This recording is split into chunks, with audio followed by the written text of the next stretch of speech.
जय हिंद प्यारे साथियों, नमस्कार। कैसे हैं आप सभी। आशा करते हैं आप सभी अच्छे होंगे और अपने पढ़ाई को कर रहे होंगे। तो हमारा चैप्टर जो चल रहा है सिंपल इंटरेस्ट, साधारण ब्याज। ठीक है, साधारण ब्याज चैप्टर में हम लोग पिछले क्लास में एक नया टाइप सीखे थे जिसका नाम था, हम लोग नाम दिए थे उसको डबल, दो गुना। यदि मूलधन मल्टीप्लाई में अगर बढ़ेगा, मान लीजिए मूलधन 5 वर्षों में 6 गुना, 3 वर्षों में 2 गुना, माने कुछ वर्षों में गुना में बढ़ेगा, ठीक है, मल्टीप्लाई में बढ़ेगा, तो उस केस में हम लोग रेट ऑफ इंटरेस्ट कैसे निकालेंगे, समय कैसे निकालेंगे, उसका कॉन्सेप्ट हम लोग कल सीख चुके थे और उसके आधार पर बहुत सारे क्वेश्चन भी हम लोग कल की क्लास में प्रैक्टिस किए थे। तो आज भी आपका टाइप 4 ही रहेगा, जिसके अंतर्गत हम लोग आज भी कुछ क्वेश्चन को प्रैक्टिस करेंगे, उसके बाद इस टाइप को समाप्त करेंगे, उसके बाद हम लोग नेक्स्ट टाइप की ओर बढ़ेंगे। तो आज भी आपका टाइप 4 के आधार पर क्वेश्चन प्रैक्टिस क्लास है।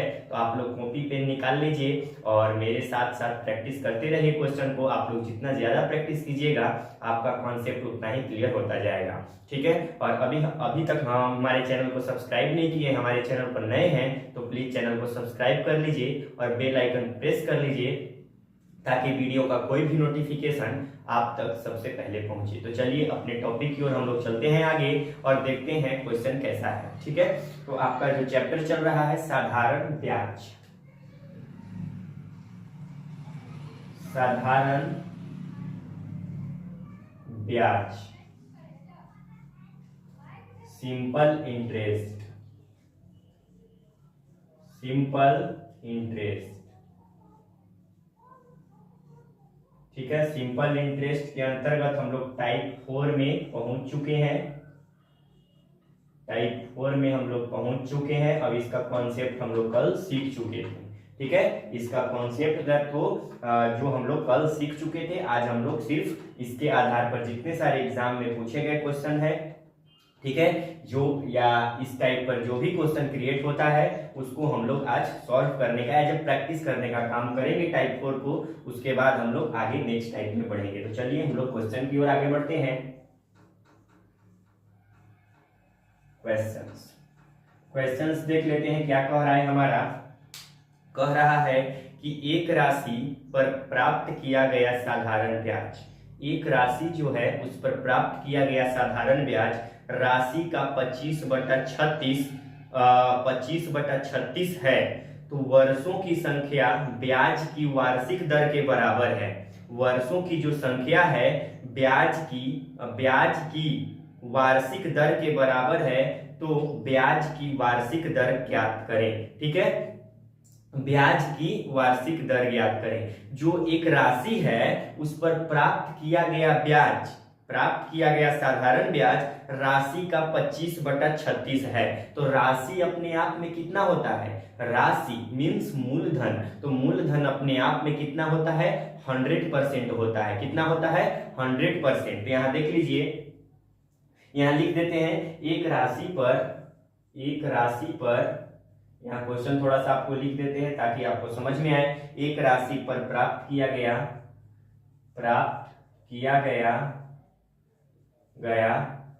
सिंपल इंटरेस्ट, साधारण ब्याज, ठीक है, राशि का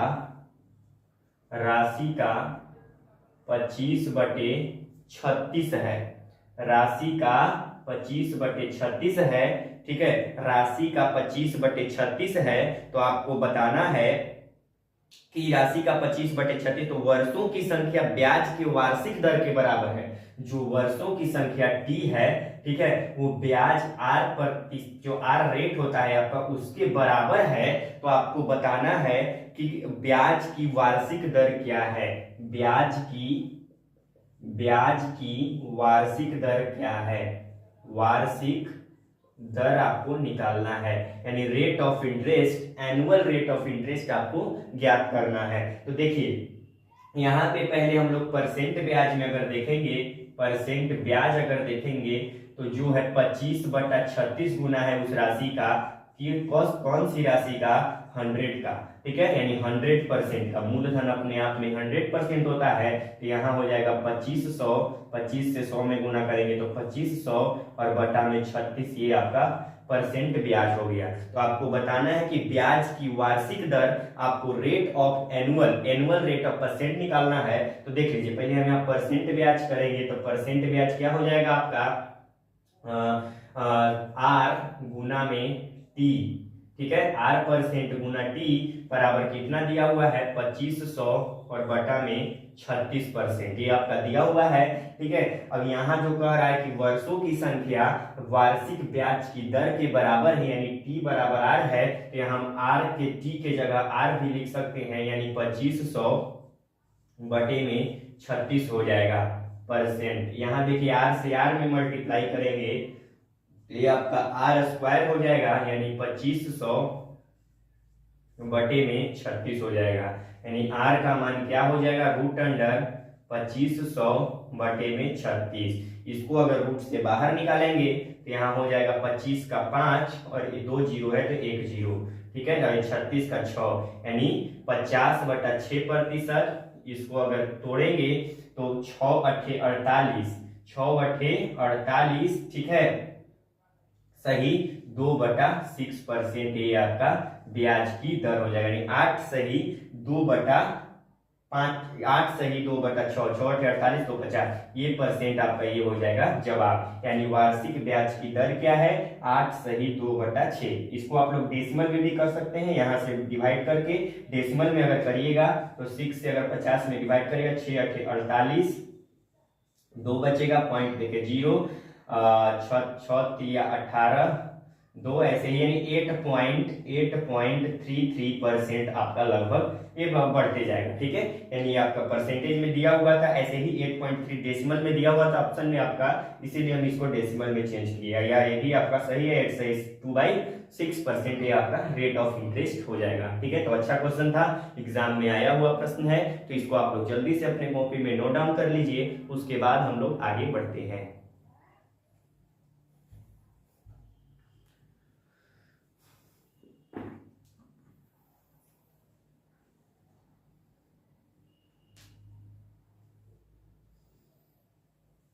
चलिए, तो इसको आप लोग लिख लिए होंगे। अब हम लोग आगे चलते हैं नेक्स्ट क्वेश्चन की ओर।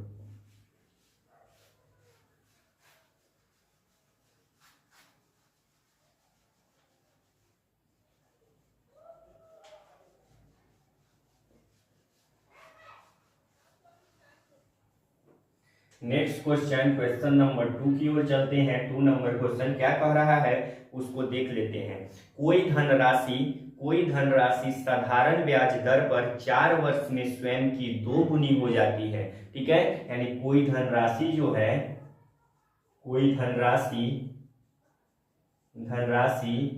साधारण ब्याज की दर पर, साधारण ब्याज की दर पर 4 वर्ष में स्वयं की, ठीक है, स्वयं की 2 गुनी हो जाती है, 2 गुनी हो जाती है। कितना हो जाती है स्वयं की 2 गुनी हो जाती है, ठीक है, स्वयं की 2 गुनी। उसी ब्याज दर पर वह राशि कितने वर्षों में 7 गुनी हो जाएगी? उसी ब्याज दर पर वह कितने वर्षों में 7 गुनी हो जाएगी, 7 गुनी हो जाएगी। इसका जवाब आपको देना है, ठीक है। तो देखिए, इसको हम लोग एक यूनिक मेथड से करने वाले हैं, यूनिक अप्रोच के साथ, ठीक है। देखिए कैसे करने वाले हैं। देखिए, एक कोई धनराशि जो है, कोई मूलधन है आपका, वह अगर हम इन्वेस्ट किए तो 4 वर्ष में जो है मूलधन स्वयं का कितना गुना हो गया? 2 गुना हो गया। कितना हो गया? 2 गुना। और उसी ब्याज दर पर, सेम रेट पर, ठीक है, सेम रेट पर वह कितने वर्षों में 7 गुना हो जाएगा? कितना टाइम में वह 7 गुना हो चुका होगा, ठीक है। तो देखिए, यहाँ पे 4 वर्ष में वह कितना गुना हो रहा है? 4 वर्ष में वह 2 गुना हो रहा है। 2 गुना कहने का मतलब क्या है? 2 - 1 यानी 100% हो रहा है, ठीक है। यानी 4 वर्ष में वह 100% हो रहा है, ठीक है। तो वह कितने वर्षों में 7 गुना? 7 गुना कहने का अर्थ क्या है? 7 - 1 गुना 600%, यानी 600% वह कितने वर्ष में हो जाएगा, ये आपको बताना है। तो यहाँ 4 वर्ष में 2 गुना हो रहा है, तो कितना परसेंट, 4 वर्ष में 2 गुना यानी 100% हो रहा है, तो कितने वर्ष में वह 600% हो जाएगा। ठीक है, कितने, आप लोग ऐसे भी कर सकते हैं, 4 वर्ष में 100%, 1 वर्ष में इतना, इसीलिए यहां से ऐसे करते हैं 100%, 4 वर्ष में 1%, 4 बटा करके एक एक नियम से, इसीलिए 600% कितना दिन, कितना वर्ष में, ऐसे भी निकाल सकते हैं, इससे कर सकते हैं 4 वर्ष में 100%, तो कितने वर्ष में, तो यहाँ वर्ष निकालना है। तो देखिए, यदि अगर 100% से यह 100% से यहाँ 600% पर पहुंचा है, तो कितना से मल्टीप्लाई हुआ है, 6 से मल्टीप्लाई हुआ है। ठीक है, यानी 100% से 600% पर पहुंचा है, कैसे, 6 से गुना हुआ है। ठीक है, तो यहां भी 6 से हम लोग वर्ष में गुना करते हैं, तो 6 चौका 24 वर्ष में यह 24 वर्ष में यह 600% हो चुका होगा। ये आपका यूनिक अप्रोच आप लोग लगाकर बना सकते हैं। ठीक है, या आप लोग लॉन्ग मेथड, यूनिटरी मेथड एक एक नियम करके भी इसे बना सकते हैं। 100% 4 वर्ष में 1%, इसलिए इतना परसेंट। ठीक है, या 4 वर्ष में 100%, तो यहाँ 6 से मल्टीप्लाई हुआ, यहाँ भी हम लोग 6 से मल्टीप्लाई कर दिए, यानी 24 ईयर्स में आपका जो होगा 600% हो चुका होगा। ठीक है, तो बहुत अच्छा क्वेश्चन था, इसको आप लोग जल्दी से अपने कॉपी में नोट डाउन कर लीजिए, उसके बाद हम लोग आगे बढ़ेंगे।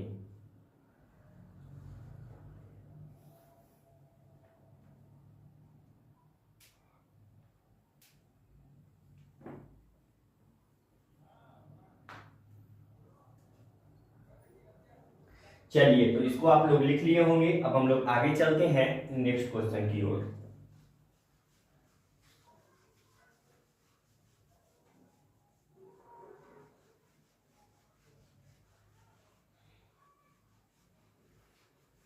चलिए, नेक्स्ट क्वेश्चन है क्वेश्चन नंबर 3 नंबर क्वेश्चन क्या कह रहा है, इसको हम लोग देख लेते हैं। एक निश्चित साधारण ब्याज की दर पर, एक निश्चित साधारण ब्याज की दर पर, एक निश्चित साधारण ब्याज की दर पर,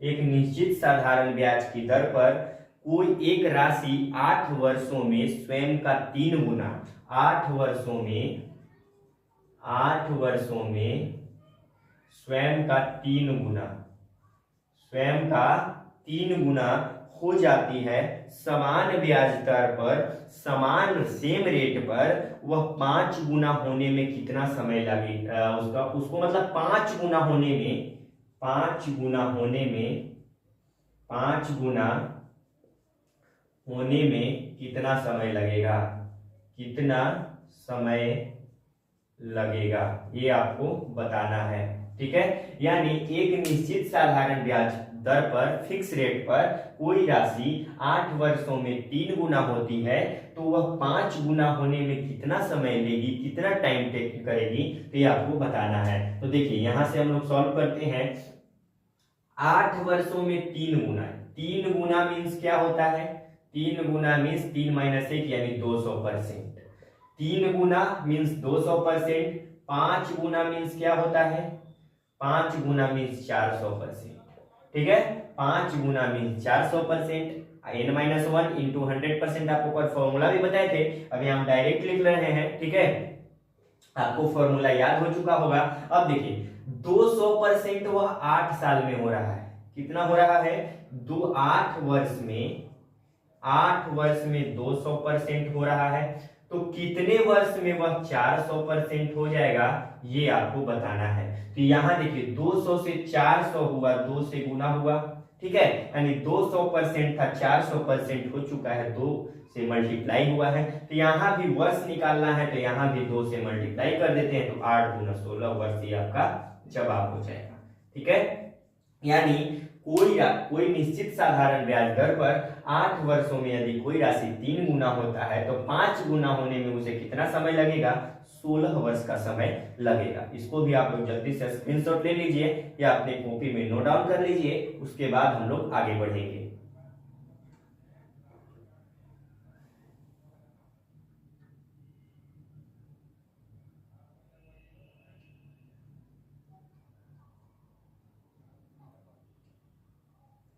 चलिए, तो इसको आप लोग लिख लिए होंगे। अब हम लोग आगे चलते हैं नेक्स्ट क्वेश्चन की ओर।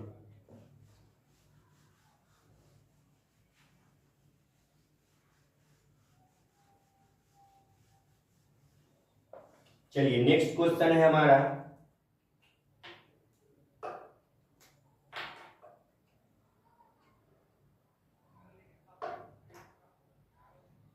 नेक्स्ट क्वेश्चन नंबर 4 की ओर चलते हैं और देख लेते हैं 4 नंबर क्वेश्चन क्या कह रहा है। ठीक है, 4 नंबर क्वेश्चन कह रहा है कि एक निश्चित राशि 20 वर्षों में 6 गुना हो जाती है। एक निश्चित राशि, एक निश्चित राशि, निश्चित राशि 20 वर्षों में, 20 वर्षों में 6 गुना होती है, 6 गुना होती है, 6 गुना हो जाती है, 6 गुना हो जाती है। यानी 20 वर्ष में कितना गुना होती है? 6 गुना हो जाती है। तो उसी राशि को 5 गुना होने में, उसी राशि को 5 गुना होने में कितना समय लगेगा? कितना समय लगेगा? प्रत्येक मामले में साधारण ब्याज की दर माने। ठीक है, यहाँ क्वेश्चन में कह रहा था यानी इसको 5 गुना होने में कितना समय लगेगा। ठीक है, यानी एक निश्चित राशि 20 वर्षों में 6 गुना होती है, तो 5 गुना होने में, 5 गुना होने में इसे कितना समय लगेगा? कितना समय लगेगा? कितना समय लगेगा ये आपको बताना है। तो देखिए, इसको भी हम लोग सॉल्व कर लेते हैं। 20 वर्षों में कितना गुना हो रही है? 6 गुना। 20 वर्ष में 6 गुना, कितना गुना हो रही है? 20 वर्षों में 6 गुना। ठीक है, तो कितने वर्षों में यह 5 गुना हो जाएगी? कितने वर्षों में यह 5 गुना हो जाएगी? 6 गुना का मतलब होता है 500%, और 5 गुना का मतलब होता है 400%। ठीक है, यानी 500% 20 वर्ष में, 500% कितना वर्ष में हो रहा है? 20 वर्ष में हो रहा है। ठीक है, तो 1% होने में कितना समय लगेगा? 20/500 समय। ठीक है, इतना वर्ष लगेगा। यहाँ एक जीरो से एक जीरो काटते हैं, 2 से काटते हैं 25 बार, यानी 1/25 वर्ष 1% होने में। तो आपको निकालना है कि 400% होने में, 400% होने में, तो 1/25 गुना 400। ठीक है, वर्ष ये आपका हो जाएगा। जब आप यहां से काट लीजिए, 5 पूरे 25, 5 अट्ठे 40, 5 से काटेंगे 16/85, यानी 16 वर्ष का ये समय आपको लगेगा। यानी कोई निश्चित राशि 20 वर्ष में 6 गुना हो जाती है, और तो 5 गुना होने में इसे कितना समय लगेगा? तो 20 वर्ष में 6 गुना यानी 500%, तो 5 गुना यानी 400% होने में कितना समय? 500% में 20 वर्ष, 1% में 20/500 वर्ष, तो 400% होने में 16 वर्ष का ये समय आपका लगेगा। ठीक है, इसको आप लोग जल्दी से अपने कॉपी में नोट डाउन कर लीजिए। उसके बाद हम लोग आगे नेक्स्ट क्वेश्चन की ओर चलते हैं।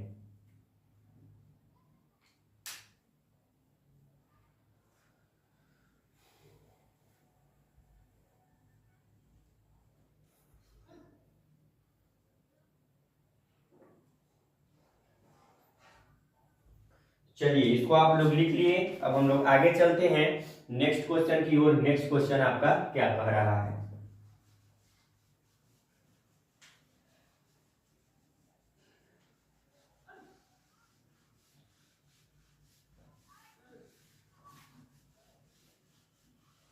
चलिए, नेक्स्ट क्वेश्चन की ओर चलते हैं। क्वेश्चन नंबर है आपका 5 नंबर क्वेश्चन। ठीक है, 5 नंबर क्वेश्चन की ओर चलते हैं। एक धनराशि 18 वर्षों में साधारण ब्याज पर 2 गुना हो जाती है, तो यह कितने वर्षों में स्वतः 3.5 गुना हो जाएगी? यानी 3 सही 1/2 गुना हो जाएगी। यानी एक धनराशि 18 वर्षों में, ठीक है, 2 गुना होती है। एक धनराशि 18 वर्षों में, 18 वर्षों में 2 गुनी हो जाती है, 2 गुनी हो जाती है। कितना गुनी हो जाती है? 18 वर्षों में 2 गुनी हो जाती है, तो यह कितने वर्षों में 3.5 गुनी हो जाएगी? कितने वर्षों में 3.5 गुनी, 3 सही 1/2 गुनी हो जाएगी। तो ये आपका क्वेश्चन कह रहा है, ठीक है, कितने वर्षों में 3.5 गुनी हो जाएगी। ठीक है, तो देखिए क्वेश्चन कह रहा है कि एक धनराशि 18 वर्षों में 2 गुना होता है, ठीक है, तो कितने वर्षों में यह 3.5 गुना होगा? तो 3.5 यानी 18, यहाँ सॉल्व करते हैं तो 18 वर्ष में वह कितना गुना हो रहा है? 2 गुना। तो 2 गुना कहने का अर्थ क्या है? 100%, ठीक है, तो और कितने वर्षों में वह 3.5 गुना? तो 3.5 गुना हो जाएगी। 3.5 गुना का मतलब क्या हो जाएगा? यानी 1 घटाएंगे यानी 2.5 और गुने में 100, ठीक है, तो 25 तो यानी 250%, ठीक है, 250% ये आपका हो जाएगा, यानी 18 वर्ष में 100%, तो 250% होने में कितना समय लगेगा? ठीक है, यानी 100% होने में कितना समय लग रहा है? 18 वर्ष लग रहा है। तो 1% होने में कितना समय लगेगा? 18/100 वर्ष, ठीक है, तो 250% होने में कितना समय लगेगा ये आपको बताना है। तो 18/100 और गुने में 250, 1 0 से 1 0 कट जाएगा, यहाँ पे हो जाएगा 5 दूना 10 और 5 पूरे 25, 2 9 18, ठीक है, 9 5 45 वर्ष का समय लगेगा। यानी कितना समय लगेगा? 45 वर्ष का समय लगेगा। यानी एक धनराशि 18 वर्ष में यदि 2 गुना होती है तो वह 3.5 गुना 45 वर्ष में हो चुकी होगी। तो ये भी अच्छा क्वेश्चन था, इसको आप लोग जल्दी से अपने कॉपी में नोट डाउन कर लीजिए, उसके बाद हम लोग आगे बढ़ते हैं।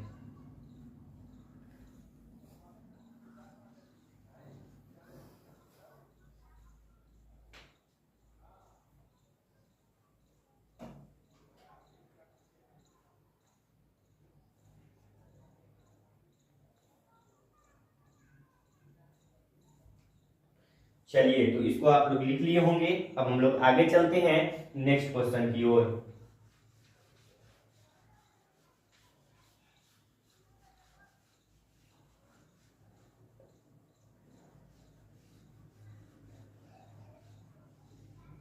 चलिए नेक्स्ट क्वेश्चन नंबर 6 की ओर चलते हैं हम लोग। 6 नंबर क्वेश्चन क्या कह रहा है उसको देख लेते हैं। यदि 5 वर्ष का साधारण ब्याज, यदि 5 वर्ष का साधारण ब्याज, ठीक है, ब्याज मूलधन के 25% के बराबर है, मूलधन के 25% के बराबर है, तो कितने वर्षों बाद ब्याज मूलधन के बराबर हो जाएगा? कितने वर्षों बाद ब्याज मूलधन के बराबर है? यदि 5 वर्ष का साधारण ब्याज, देखिए, यदि 5 वर्ष का साधारण ब्याज, साधारण ब्याज, यदि 5 वर्ष का साधारण ब्याज, ठीक है, मूलधन के 25%, मूलधन के 25%, ठीक है, के बराबर है, तो मूलधन के 25% के बराबर है, ठीक है, बराबर है, तो कितने वर्षों बाद ब्याज, तो कितने वर्षों बाद ब्याज, तो कितने वर्षों बाद ब्याज, ब्याज मूलधन के बराबर होगा, मूलधन के बराबर होगा, ठीक है, मूलधन के बराबर होगा, ठीक है, कितने वर्षों बाद ब्याज मूलधन के बराबर होगा, ठीक है। तो मूलधन जो होता है, यहाँ कह रहा है कि 5 वर्ष का साधारण ब्याज मूलधन के 25% के बराबर है ठीक है, मूलधन के 25% के बराबर है, तो ठीक है, तो कितने वर्षों बाद ब्याज मूलधन के बराबर होगा? तो मूलधन कितना होता है? मूलधन अपने आप में 100% होता है, ये आपको हम बता चुके हैं। फर्स्ट क्लास से ही बताते आ रहे हैं कि मूलधन जो होता है, मूलधन कितना परसेंट होता है, 100% हमेशा होता है, ऑलवेज 100% होता है मूलधन, यानी मूलधन 100% होता है। और यहाँ पे कह रहा है कि मूलधन के 25% के बराबर है, यानी इसके 25% के बराबर है। और कितने वर्षों बाद ब्याज मूलधन के बराबर होगा, यानी ब्याज जो है कितने वर्षों बाद है जो मूलधन के बराबर होगा। ठीक है, मूलधन के बराबर होगा, यानी ब्याज कितना, ब्याज बराबर मूलधन, यानी ब्याज जो है कितने समय में वह 100% हो चुका होगा। इसका कहने का मतलब ये है, यानी कह रहा है क्वेश्चन में कि ब्याज यदि मूलधन के बराबर कितने समय में होगा, तो यानी ब्याज 100% कितने समय में होगा। ठीक है, ध्यान देखिए, 5 वर्ष का साधारण ब्याज मूलधन के 25% के बराबर है, यानी 5 वर्ष यानी 25% जो है कितने वर्ष में, 5 वर्ष में, 25% कितने वर्ष में, 5 वर्ष के बराबर है। तो कह रहा है कि 100% होने में उसको कितना समय लगेगा, तो 25 से 100 पर 25% था, 100% हुआ, कितना से मल्टीप्लाई हुआ, 4 से। तो यहाँ भी आप लोग 4 से मल्टीप्लाई कर दीजिए, यानी 5 चौक 20 वर्ष में जो यह होगा ब्याज जो होगा मूलधन के बराबर हो चुका होगा, यानी जो होगा आपका जवाब होगा 20 वर्ष होगा। बहुत अच्छा क्वेश्चन था, टेक्निकल क्वेश्चन था, आपके एग्जाम में आया हुआ प्रश्न है, इसको आप लोग जल्दी से अपने कॉपी में नोट डाउन करिए। और जो भी क्वेश्चन हमारे द्वारा यहाँ कराया जाता है उसको आप लोग जितना ज्यादा प्रैक्टिस कीजिएगा आपका उतना ही बेहतरीन लेवल का कॉन्सेप्ट क्लियर होता है। ठीक है, अगर ऐसा है मान लीजिए ये क्वेश्चन आपको आ गया तो इसको आप लोग बार बार प्रैक्टिस कीजिए, ये नहीं कि आ गया तो छोड़ देना है, बार बार इसको प्रैक्टिस कीजिए, मॉक टेस्ट लगाइए, आपका कॉन्सेप्ट बेहतरीन तरीके से क्लियर होगा। तो इसका स्क्रीनशॉट आप लोग ले लीजिए। और आज के लिए हम इतना ही रहने देते हैं। और अगर हमारे चैनल पर नए हैं तो प्लीज चैनल को सब्सक्राइब कर लीजिए और बेल आइकन प्रेस कर लीजिए ताकि वीडियो का कोई भी नोटिफिकेशन आप तक सबसे पहले पहुंचे। और जिनको भी मैथ्स एकदम बेसिक से पढ़ना है तो हमारे चैनल, हमारा जो चैनल है यूट्यूब चैनल जिसका नाम है यंग माइंड्स कोचिंग सेंटर, उस पर बेसिक से मैथ्स जो अर्थमेटिक मैथ्स है सभी कॉम्पिटिटिव एग्जाम के लिए कराया जा रहा है। तो आप लोग हमारे चैनल से जुड़कर मैथ्स को एक बेहतरीन तरीके से समझने का काम कर सकते हैं। तो आज के लिए इतना ही, मिलते हैं नेक्स्ट क्लास में। थैंक यू, बाय बाय, जय हिंद, टेक केयर।